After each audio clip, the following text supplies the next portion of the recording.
श्लोक 37 बघतोय. मागच्या 36 श्लोकात आपण 9 नावं बघितली. आता या श्लोकात आपण 10 नामं बघणार आहेत. तो श्लोक आधी बघते. अग्रणीर्ग्रामणी श्रीमान न्यायो नेता समीरणः सहस्रमूर्धा विश्वात्मा सहस्राक्ष सहस्रपात. या 37व्या श्लोकातलं पहिलं नाम अग्रणी ही आणि क्रमाप्रमाणे 218वं नाम बघतोय. ओम अग्रण्ये नमः. अग्रम प्रकृष्टम पदम नयति मुमुक्षुनिति अग्रणी ही. मुमुक्षुंना अग्र अर्थात उत्तम पदावर जो घेऊन जातो म्हणून भगवंताचं एक नाम अग्रणी होय. नेता, लीडर, नेतृत्व करणारा हा असा अर्थ याचा. अग्रे नयती ती अग्रणी ही. जो पुढे नेतो, पुढे पुढे नेतो तो नेता, तो नेतृत्व करणारा अग्रणी अशी ही व्युत्पत्ती केली जाते. जीवांना जो पुढे नेतो, मार्ग दाखवित असतो तो अग्रणी. प्रत्येकी वस्तूची 2 अग्र मानता येतील. एक मूळ आणि दुसरं फळ. पैकी मूळ अग्र असले तरी सुद्धा ते भूमिगत असल्यामुळे त्याला अग्र न म्हणता फळालाच तेवढं अग्र म्हटलं जातं. म्हणून समग्र शब्दाने मुळापासून तो थेट शेंड्यापर्यंत वा फळापर्यंत असा भाव व्यक्त केला जातो. बीजाची परिणती फळात होते आणि म्हणून फळच शेंडा होय. अशा प्रकारे अग्रणी म्हणजे फळापर्यंत पोचवणारा, प्रत्येक गोष्ट सफल करणारा असाही अर्थ घेता येईल. परमात्मा अग्रे नेतो, पुढे नेतो म्हणजेच काय तर सफलतेला नेऊन पोचवतो असं समजवायचं. कर्म करणे माणसाच्या हाती आहे, पण त्याचं फळ परमेश्वराच्याच हाती सुरक्षित आहे. त्याचा अनुग्रह होईल तेव्हाच ते मिळेल. पण कर्मही स्वाधीन आहे का आपल्या? प्रश्न पडतोच. जेव्हा ईश्वरी संकल्प असतो तेव्हाच कर्म स्फुरतं. निद्रा मालवते, जागृती पालवते, तेव्हा जागृतीमध्ये कर्म स्फुरत असतो. म्हणजेच जागृती, स्वप्न, सुषुप्ती हे भावही स्वतंत्र नाहीत. ते प्रकृतीतच आहे आणि प्रकृती ईश्वर तंत्र होय. सारांश संकल्प, साधना, सिद्धी तिन्हीही ईश्वराधीन आहेत आणि म्हणूनच परमात्मा कसा आहे अग्रणी होय. तोच जीवाला प्रथम संकल्प स्फूर्ती देतो, त्यानुसार जीवाला प्रयत्न करायला लावतो, शेवटी प्रयत्नालाच तो सिद्धी देतो. आरंभापासून फल देण्यापर्यंत खरे तर तोच पुढे पुढे नेत असतो. म्हणूनच भगवंत कसा आहे अग्रणी होय. अर्थात सश्रद्धा अंतःकरणाने त्याच्याकडे दृष्टी ठेवून प्रार्थना करून वाटचाल केली तर तो उत्तम गती देणारा होतो. म्हणून भगवंत अग्रणी होय. त्याचेच नेतृत्व स्वीकारावे, अन्य कुणाचेही नेतृत्व फक्त व्यवहारापुरतेच ठेवावे. असा हा भगवंत अग्रणी या नावाने संबोधला गेलेला आहे. पुढचं नाम पुढे बघू. श्लोक 37 219वं नाव बघताय. ग्रामणी ही. ओम ग्रामण्ये नमः. भूतग्रामस्य नेतृत्वात ग्रामणी ही. समुदायांचं, भूतग्राम म्हणजे समुदाय, समुदायांचं पुढारीपण करणारा तो ग्रामणी असं भाष्य केलेलं आहे. संस्कृत भाषेमध्ये ग्राम शब्दाचा अर्थ आहे वस्तूंचा संग्रह असाही केला जातो. आपण गणानां त्वा गणपते म्हणतो, म्हणजेच गणांचा स्वामी गणपती असं म्हणतो आपण गणपतीचं सूक्त म्हणताना. तसे परमात्मा समूहाचा, भूत समुदायांचा नेता म्हणून त्याला ग्रामणी म्हटलंय. ग्रामम सन्मार्गेण नयती इति ग्रामणी ही. ग्राम म्हणजे संपूर्ण समूहाला जो पुढे पुढे नेतो, सन्मार्गाला नेतो तो ग्रामणी. जसं कुटुंब म्हणजे व्यक्तिग्राम हा नात्याने व रक्तसंबंधाने बांधलेला असतो. कुटुंबापेक्षा मोठं काय म्हणजे कुटुंबापेक्षा मोठा तो होतो तो कुटुंबग्राम. तसं कुटुंब म्हणजे व्यक्तिग्राम हा नात्याने रक्तसंबंधाने बांधलेला असतो. म्हणजे हळूहळू तो वाढत जातो, म्हणजे कुटुंबापेक्षा मोठं होतो तो कुटुंबग्राम. हा सर्व वर्णांचा, सर्व कारू नारूंचा मिळून बनलेला असतो. जसं जनपद ग्राम, ग्राम होय म्हणजे समुदाय होय. हा रक्तसंबंधाने बांधलेला नसतो. कुटुंब रक्तसंबंधाने बांधलेलं असतं, नात्याने बांधलेलं असतं. पण जनपद ग्राम हे रक्तसंबंधाने बांधलेलं नसतं, परस्पर उपकारित्वाने बांधलेला असतो. एकमेकांशी आपण उपकाराने जोडलेलो असतो किंवा कोणाच्या साह्यात जातो म्हणूनही हा सगळा बांधलेला असतो, एकमेकांचा जवळ येतो. कुलनायक जसा कुळासाठी झटत असतो तसा ग्रामनायक नेहमी गावाच्या सुखसोयींसाठी झटत असतो. गावातील सर्व कुटुंबांना सर्वतोपरी सुखी, समृद्ध, सफल कसे करावे अशी महत्वाकांक्षा या जनपद ग्रामाच्या ग्रामणीची असते, म्हणजे नायकाची असते. अवघेची सुखी असावे ही वासना तो बाळगतो, तो खरा ग्रामणी. कुटुंब नायक, जनग्राम नायक दोन्ही हित करणारेच असतात. कुटुंब नायक कुटुंबाचे हित करतो, जनग्राम नायक हा जनाचं म्हणजे त्या समाजाचं म्हणा त्यांचं सगळं हित बघत असतो. काही संयमेंद्रिय ग्रामम सर्वत्र समबुद्धयः ते प्राप्नुवन्ति मामेव सर्वभूत हिते रताः. जे आपल्या इंद्रिय समूहाला संयमित करून, काही लोक काय करतात, आपल्या इंद्रिय समूहांना संयमित करून प्राणी मात्रांच्या कल्याणात तत्पर असतात आणि सर्वांच्या ठाई समभाव ठेवतात. ते योगी, त्यांना योगी म्हटलं जातं. ते योगी मलाच येऊन मिळतात असे भगवंत गीतेच्या 12व्या अध्यायातील 6व्या श्लोकात सांगताना म्हणतात. असे ग्रामणी नेतृत्व असणारे भारतात सर्वत्र संचरत असून ते ग्रामस्वराज्य संकल्पून विश्वोदय संपादित आहेत. ते परमात्माचाच अवतार आहेत. परमात्मा तर तत्वग्रामाचा नेता आहे. तो अष्टधा प्रकृती आणि षोडहा विकृती या संबंध तत्वग्रामाचा तो नेता आहे. म्हणूनही त्याला ग्रामणी असं म्हटलंय. अग्रणी आणि ग्रामणी ही जी लागून जोड नावं देऊन परमात्माच कसा अग्रे नेतो, पुढे पुढे नेतो म्हणजे सफलतेला नेऊन पोचवतो हे सांगत अग्रणी म्हणजे नेता तोच हे सांगितलं. पण केवळ एका जीवाला नाही तर सर्वभूत ग्रामाला तो सन्मार्गाला नेतो म्हणून त्याला ग्रामणी म्हटलंय. म्हणजे पुढे पुढे तर नेणारा तो अग्रणी, पण संपूर्ण भूत ग्रामाला, भूत समुदायाला जो सन्मार्गाला नेतो म्हणून तो कसा आहे, ग्रामणी. नामामध्ये असा अर्थ दडलेला आहे. परमेश्वराचं हे नेतृत्वाचे गुण मानवाने घेत इतरांच्या कल्याणाचा विचार सतत करायला हवा. स्वार्थापेक्षा निष्काम कर्मानेच, कर्मबंधनात न पडता मुक्तीचा मार्ग स्वीकारावा हेच जणू या नामातून सांगायचे आहे. श्लोक 37 220 नाम बघतो आपण. श्रीमान. ओम श्रीमते नमः. श्रीहि कांतीहि सर्वातिशायिनी अस्य इति श्रीमान.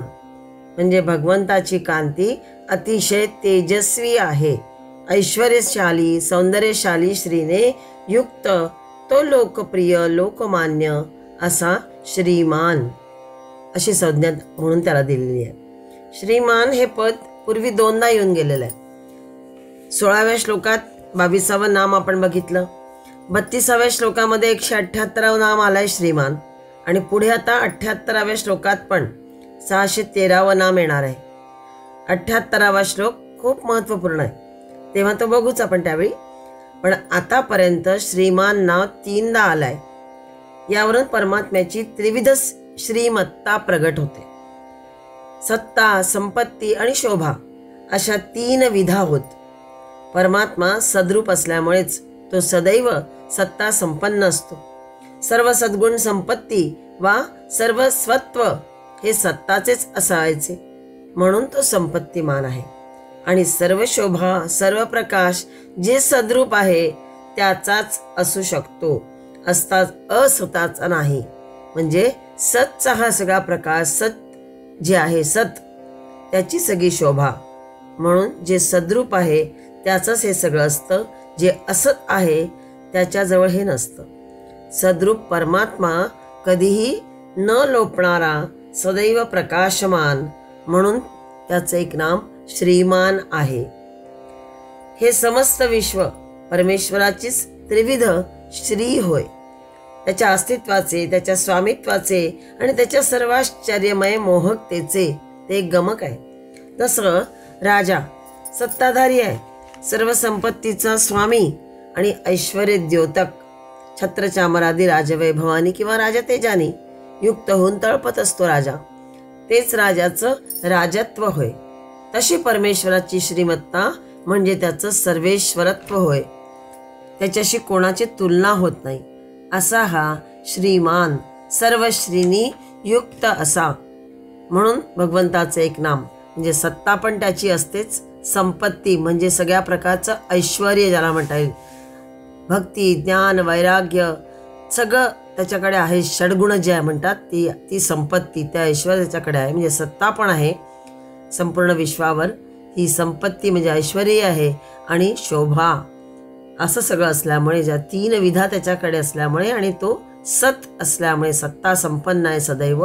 म्हणून भगवंताचं एक नाम श्रीमान म्हटलंय, कारण श्री ही कांती सर्वातिशायिनी अस्य इति श्रीमान.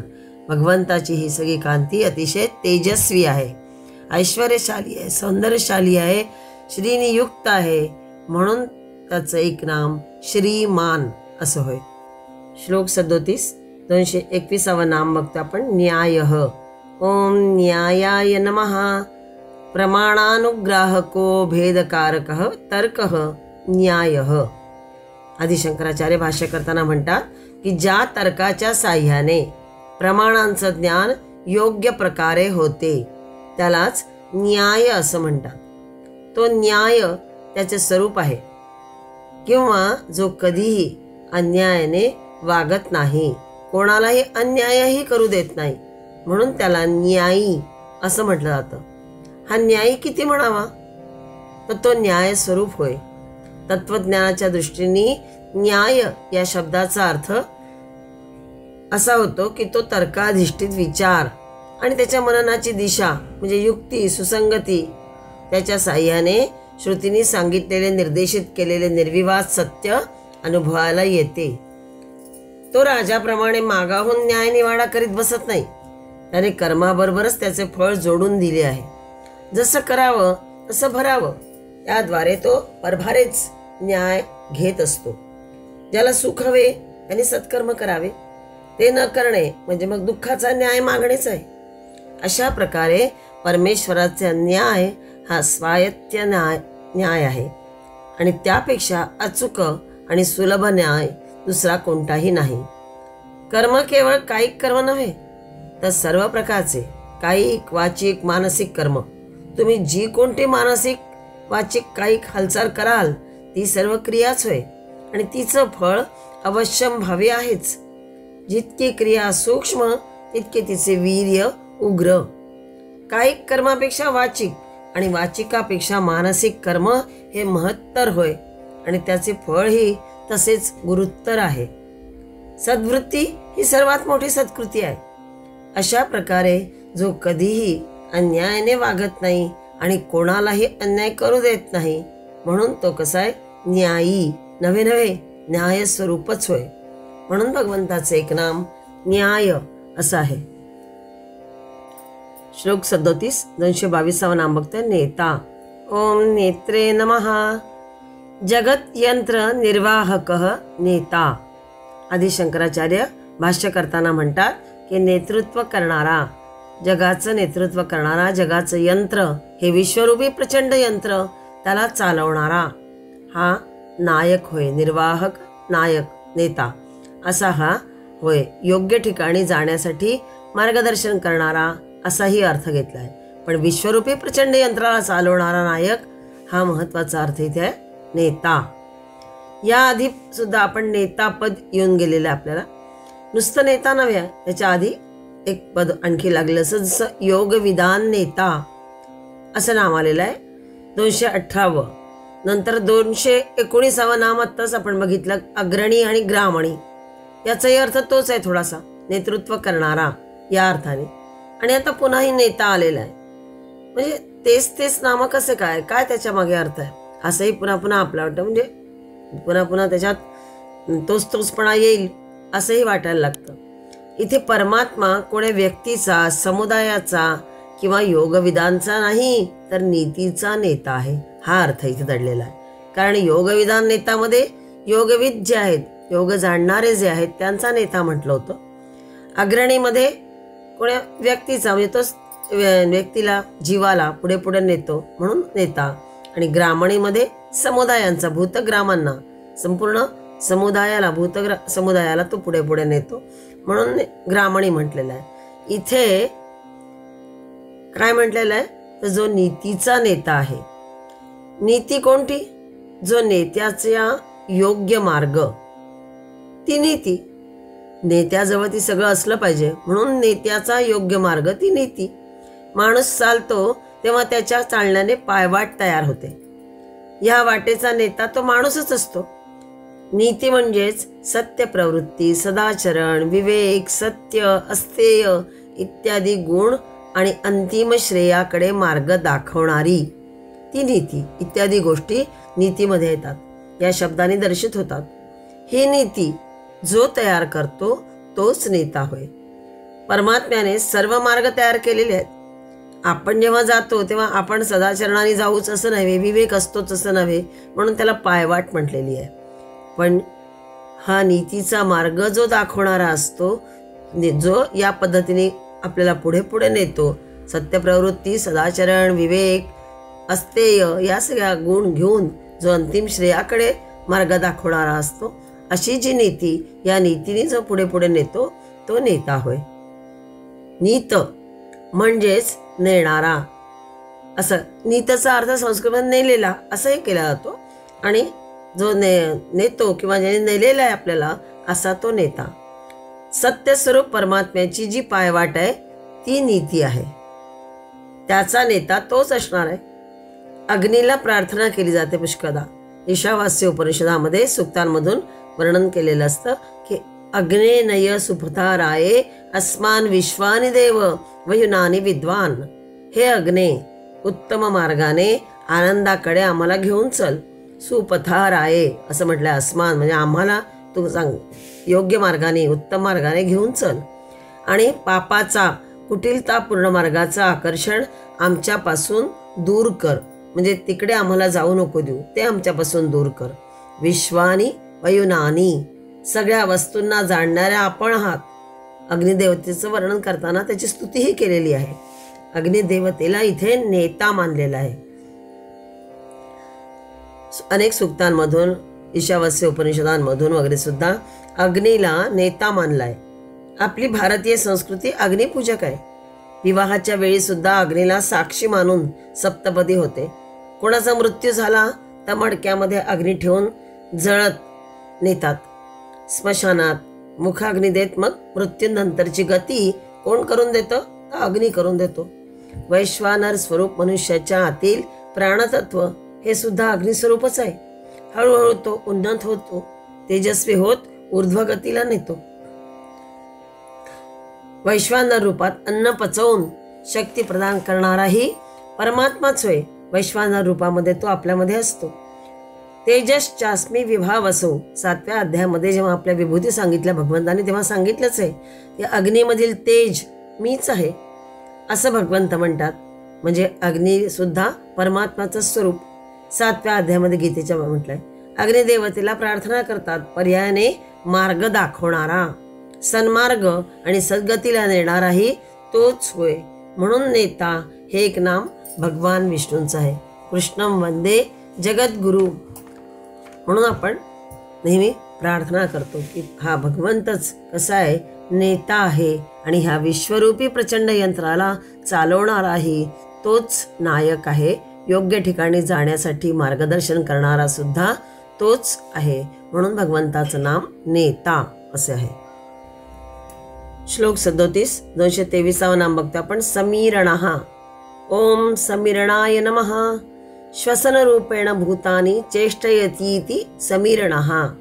म्हणजेच वायुरूपानी जो सर्वत्र राहतो. श्वसन रूपेण भूतानी चेष्टयतीति म्हटलेलं आहे. म्हणजेच वायुरूपानी जो सर्वत्र राहतो किंवा योग्य प्रकारची प्रेरणा देतो तो समीरणः. सम सर्वम सर्वतः आणि सम्यग स्वंप्रती ईर इति समीरणः अशी व्युत्पत्ती केली जाते. म्हणजेच अंतर्यामी रूपाने परमात्मा सर्वांना समान प्रेरणा देत आहे. तसेच सर्व प्रेरणा देत आहे तो समीकरण असंही म्हटलं जातं. सर्व जीव आपल्यावर म्हणजे आपल्या स्वतःवर निस्सीम प्रेम करीत असतात. ही प्रेरणा सर्वांना समान असते. प्रत्येक जीव स्वतःवर जे प्रेम करतो ही प्रेरणा तोच देतो आणि ही प्रेरणा सुद्धा सगळ्यांच्याकडे समान असते. आत्मनस्तु कामाय सर्वं प्रियं भवती. म्हणजे जीव जिथे जितके प्रेम करतो ते तिथे सर्व आपल्यावरच प्रेम असते. कुठलंही काम करणार असो किंवा कोणाबद्दल कोणासाठी काही करणं असो ते सगळं स्वतःवर प्रेम असतं म्हणून तो करत असतो. म्हणजे स्वतःच्या स्वार्थासाठी तो जणू काही करत असतो. आपल्यावर स्वतःवर प्रेम असल्यामुळेच तो ते सगळं करीत असतो. कारण अशेष प्रेमाचं भाजन तो अंतर्यामी मात्र स्वात्मा आहे. त्याच्याजवळ ते तसं काही नसतं. जसा चुंबक काही एक हालचाल न करता लोखंडाला चोहोकडून स्वतःकडे खेचीत असतो तसा हा सर्वांतर्यामी परमात्मा सर्वांना सगळीकडून समान आपल्याकडे खेचीत असतो, प्रेरित असतो. म्हणून समीरण. समीर म्हणजे वायू हाही अर्थ आपल्याला माहित आहे. म्हणजे वायू रूपाने जो सर्व सृष्टीला चालवितो, वायूच्या रूपात नेतृत्व करतो हाही अर्थ आहे. सृष्टीतील सर्व जीवांची हालचाल जो उत्कृष्ट तऱ्हेने नियंत्रित करतो तो समीरण. भौतिक स्थूल शरीरामध्ये सर्व शारीरिक हालचाली या पंचप्राणामुळेच होत असतात. अर्थातच सर्व प्राणी मात्रांच्या सर्व हालचाली प्राणस्वरूपाने जो घडवून आणतो तो कोण, तर तो श्री महाविष्णू होय. म्हणून भगवंताचं नाव हे समीरण असे घेतलंय. श्लोक 37. 224 नाम बघतो आपण. सहस्रमूर्धा. ओम सहस्रमूर्ध्ने नमः. सहस्राणि मूर्धानः अस्येति सहस्रमूर्धा. आदि शंकराचार्य भाष्य करताना म्हणतात की अगणित शिरे, हजार शिरे ज्याला आहेत, म्हणजे हजारो अशा अर्थाने हजारो शिरे ज्याला आहेत असा तो सहस्रमूर्धा. सहस्र शिरे म्हणजे सर्व प्राणी मात्र हे त्याचे अगणित आविष्कार आहेत. कारण तो स्वतः त्यांच्या अनेक स्वरूपांनी आविर्भूत झाला आहे. अर्थात सर्व शीर्षे त्याचीच आहेत. येथे सहस्र म्हणजे केवळ संख्येने हजार न म्हणता अगणित असा अर्थ घ्यायचा आहे. शिवाय सहस्रमूर्धा म्हणजे अमाप बुद्धी, गणती न होणारी परमात्म्याची बुद्धिशक्ती, ज्ञानशक्ती कशी आहे, अगणित आहे. कारण तो स्वतः चित्स्वरूप आहे. सर्व चैतन्य, सर्व बोध तद्भव आहे. तद्भव म्हणजे त्याच्यापासून उत्पन्न होतात. एकेकाळी सहस्र ही संख्येची परिसमाप्ती असावी म्हणून अगणित, असंख्यात, अमित आणि पर्यायाने अनंत या अर्थी सहस्र शब्द रूढ झाला असावा. तो आज तागायत तसाच आहे. अगणित लोक म्हणजे काय, हजारो लोक असा प्रयोग आपणही बोलताना करतोच ना.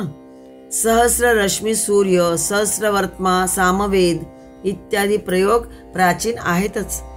वेदांहून प्राचीन दुसरं लिखाण नाही. धर्म, तत्वज्ञान, संस्कृती, साहित्य, संगीत, कला किंबहुना भूत, भविष्य आणि वर्तमान या सर्वांचा मूल स्रोत काय असेल तर वेदच आहे. मूर्धा हे विष्णू सहस्राचे वेद मूलत्व आहे. सहस्र शब्द या लक्षणार्थाने विपुल आलेला आहे.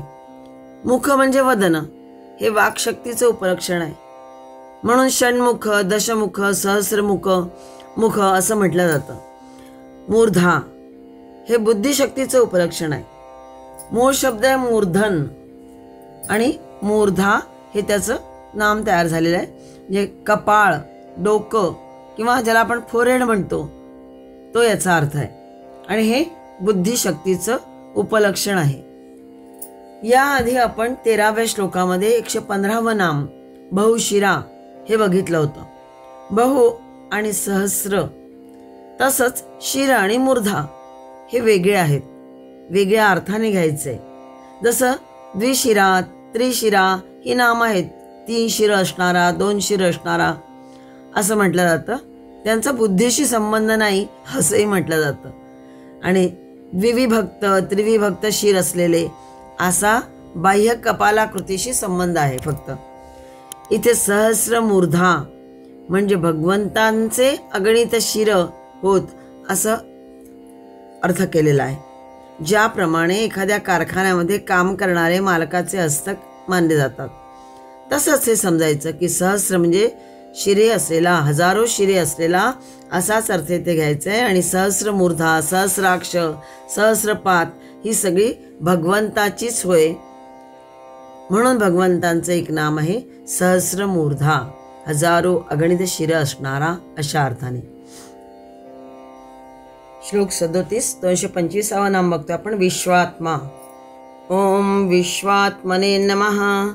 विश्वस्य आत्मा सह विश्वात्मा म्हणजे विश्वाचा जो आत्मा त्याला विश्वात्मा असं म्हटलंय.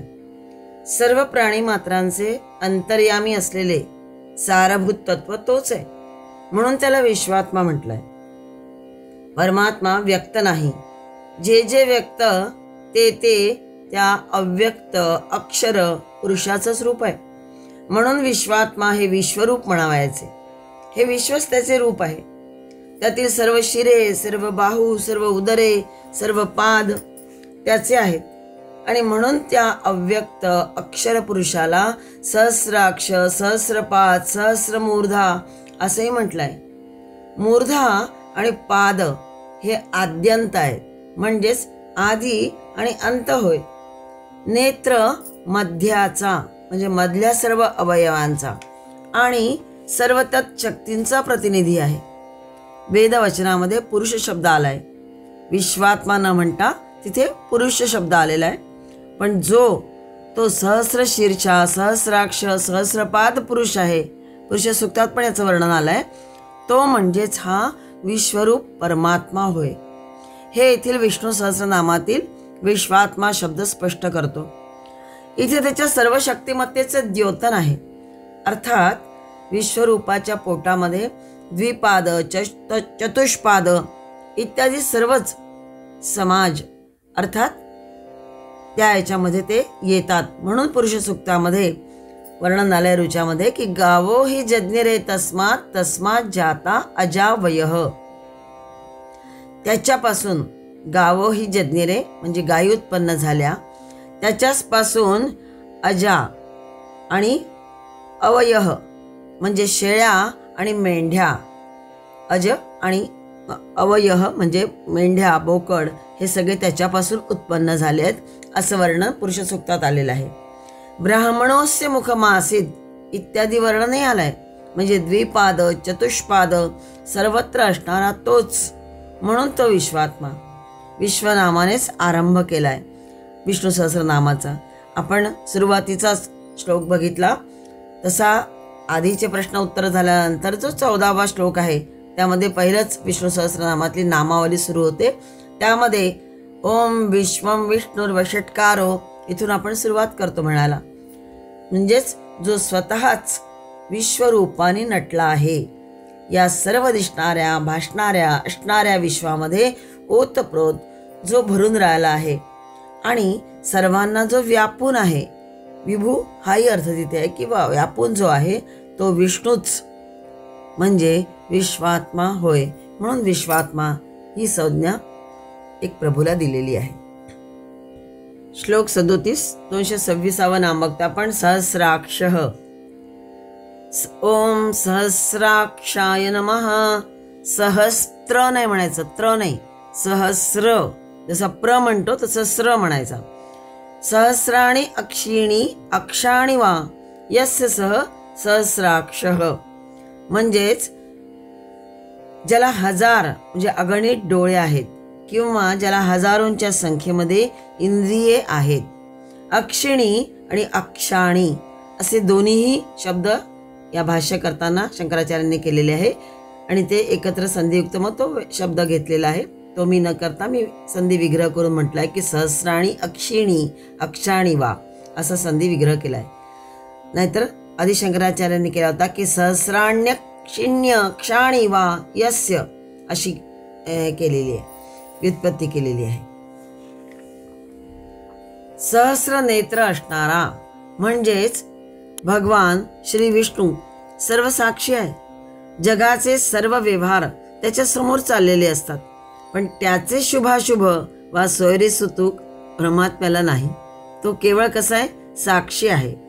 गीतेच्या 11व्या अध्यायामध्ये विश्वरूप दर्शन बघताना अर्जुन म्हणतोय की रूपम महत्ते बहुवक्त्र नेत्रम महाबाहो बहुबाहू रूपादम बहुदरम बहुदंष्ट्राकरालन दृष्ट्वा लोकाः प्रव्यथितास्तथाहम. 11व्या अध्यायात विश्वरूपमध्ये 23वा श्लोक आणि पुन्हा 10व्या श्लोकात पण केलेला आहे की अनेक वक्त्र नयनम अनेकाद्भुत दर्शनम. हे महाबाहो, आपले अनेक तोंड, अनेक डोळे, अनेक हात, मांड्या, पाय असलेले, अनेक पोटांचे आणि अनेक दाढांमुळे दिसणारे हे अतिशय भयंकर असे महान रूप पाहून सर्व लोक कसे झाले?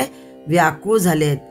दृष्ट्वा लोकाः प्रव्यथितास्तथाहम. हे सगळं पाहून लोकाः प्रव्यथिताः, लोक व्याकुळ झालेत आणि अहम तथा अहम म्हणजे मी सुद्धा व्याकुळ झालो आहे. भगवंताचं हे विश्वरूप ज्या सगळं अर्जुनाला बघायला मिळालं. गीतेच्या 13व्या अध्यायामध्ये 13व्या श्लोकातही आलेला आहे की सर्वतोक्षी शिरोमुखम म्हणजे सर्व बाजूंनी डोळे, डोकी आणि तोंड असलेला, अक्षी, शिर आणि मुख असा उल्लेख आलाय. सर्वतः आणि सर्व मावृत्य तिष्ठती, त्यांनी सगळ्या या विश्वाला कसं केलंय? व्यापून राहिलेलं आहे. आवृत्य व्यापून तो आहे.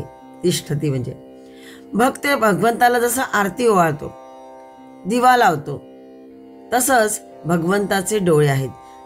भक्त आणि भगवत प्रेमाने शरीर मनाने प्रार्थना करतो. भक्त अतिव प्रेमाने भगवत प्रेमाने आरती करतो, दिवा लावतो, प्रार्थना करतो. आणि जगात जिथे कुठे चालू असेल ते सगळंच्या सगळं भगवंताच्या दृष्टीआड होत नाही, तो बघतच असतो. म्हणून तर श्रद्धेय भक्तावर त्याची कृपादृष्टी असतेच.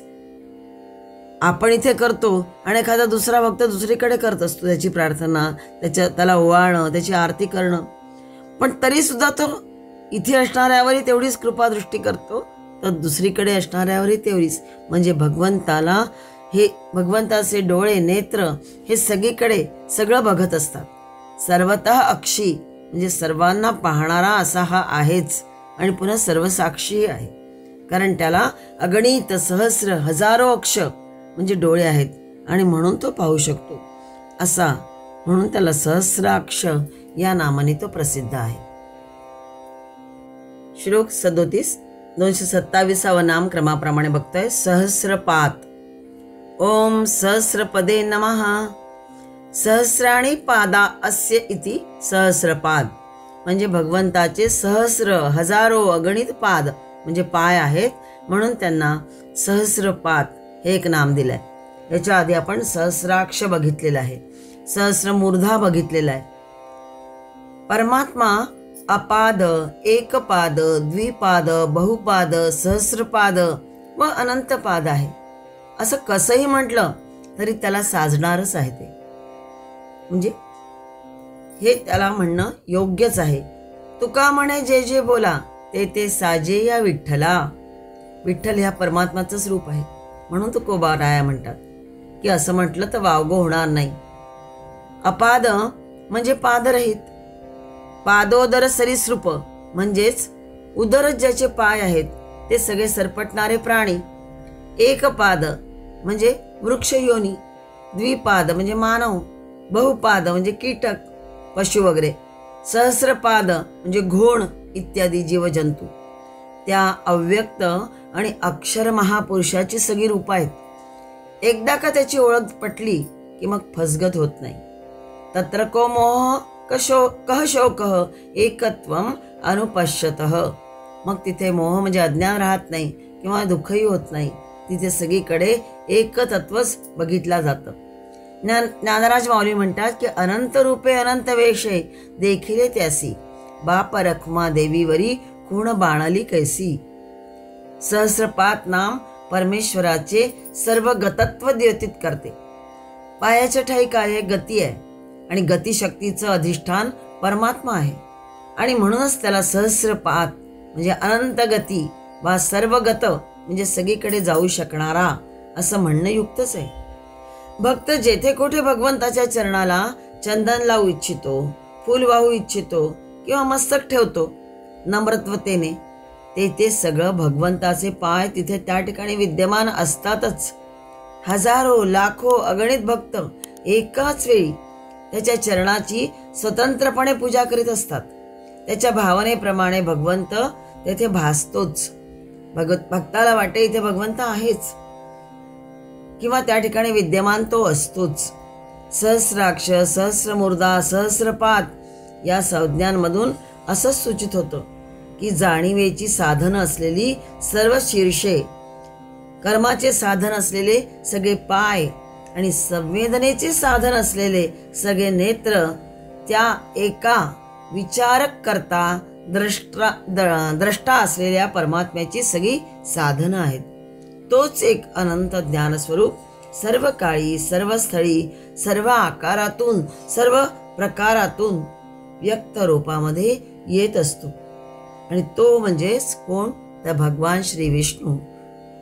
अशा प्रकारे ही जी नामावली आली, सहस्रमूर्धा, सहस्राक्ष, सहस्रपाद, ही म्हणूनच भगवंताला ही नामं शोभून दिसतात.